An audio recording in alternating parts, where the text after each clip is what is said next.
You ever wake up already tired? Like you haven't even moved yet, and somehow you're exhausted. You open your eyes, stare at the ceiling, and immediately start negotiating with reality. Okay, I'll get up in 5 minutes. 5 becomes 10. 10 becomes, wow, it's basically lunchtime. Your phone is already in your hand. You don't remember picking it up. It just appeared. You check one notification, then another, then somehow you're watching a video titled, Man Builds Cabin Using Only Spoons. You don't own land, you don't own spoons like that, but you're emotionally invested. That was me every morning, every day. And then I'd sit there thinking, why does my brain feel like it's working against me? I had goals, dreams, ambition, but my brain wanted vibes, comfort, and snacks.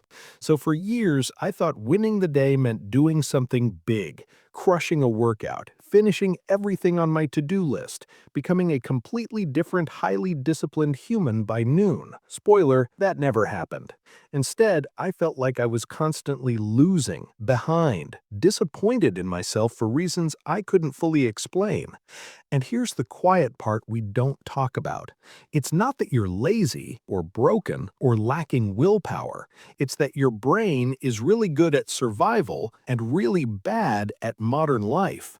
My brain wasn't trying to help me win, it was trying to keep me comfortable, and comfort doesn't care about goals. Comfort just wants the couch. So one day, after yet another unproductive afternoon, I had this tiny, uncomfortable realization. Maybe the problem wasn't motivation. Maybe the problem was the way I defined winning. Because my brain thought winning meant safety, no risk, no discomfort.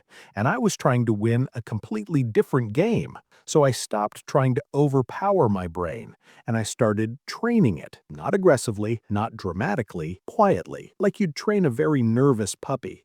Step one was embarrassing. I lowered the bar, like underground.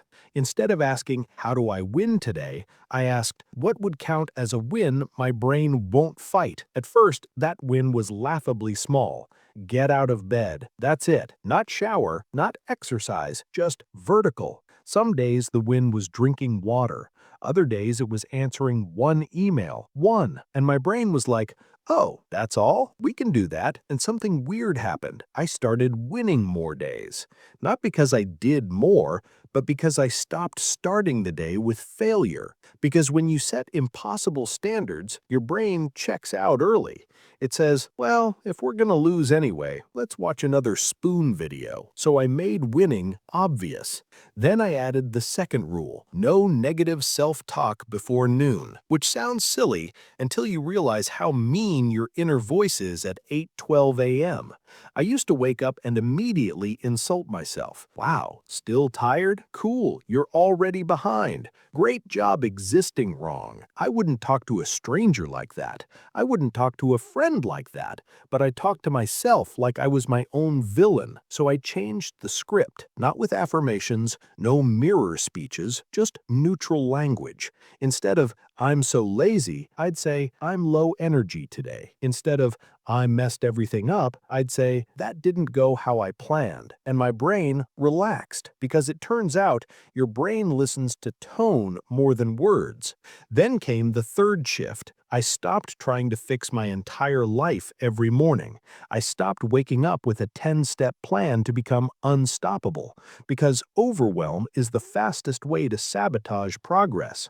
So I picked one thing per day. One, not the most important thing, not the hardest thing, just one thing that moved my life forward a tiny bit. Some days that thing was productive. Other days it was emotional, like resting, or saying no, or not spiraling over one awkward interaction, and I counted that as a win. That part matters. You have to count it. Your brain needs proof.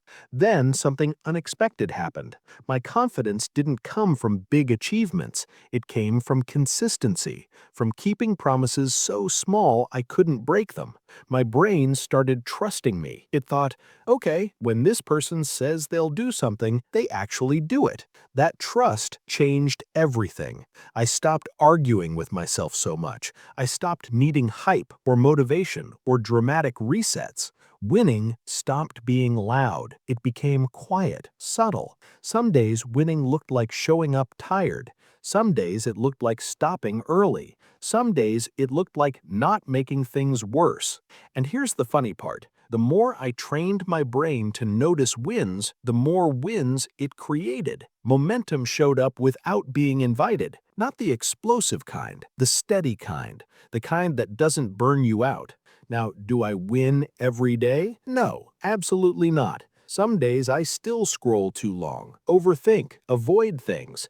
But here's the difference. I don't turn one off day into a story about who I am.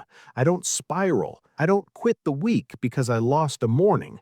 I zoom out, I reset gently, and I keep going. That's the real training, not perfection, recovery. So if you're tired of feeling behind, if you feel like your brain is working against you, if you keep waiting for motivation to magically appear, try this instead. Redefine winning. Make it smaller, kinder, obvious. Talk to yourself like someone you want to help succeed. And stop trying to dominate your brain. Train it quietly, patiently, daily. Because winning isn't about doing everything. It's about doing something and letting that be enough, at least for today. Tomorrow, we'll train again.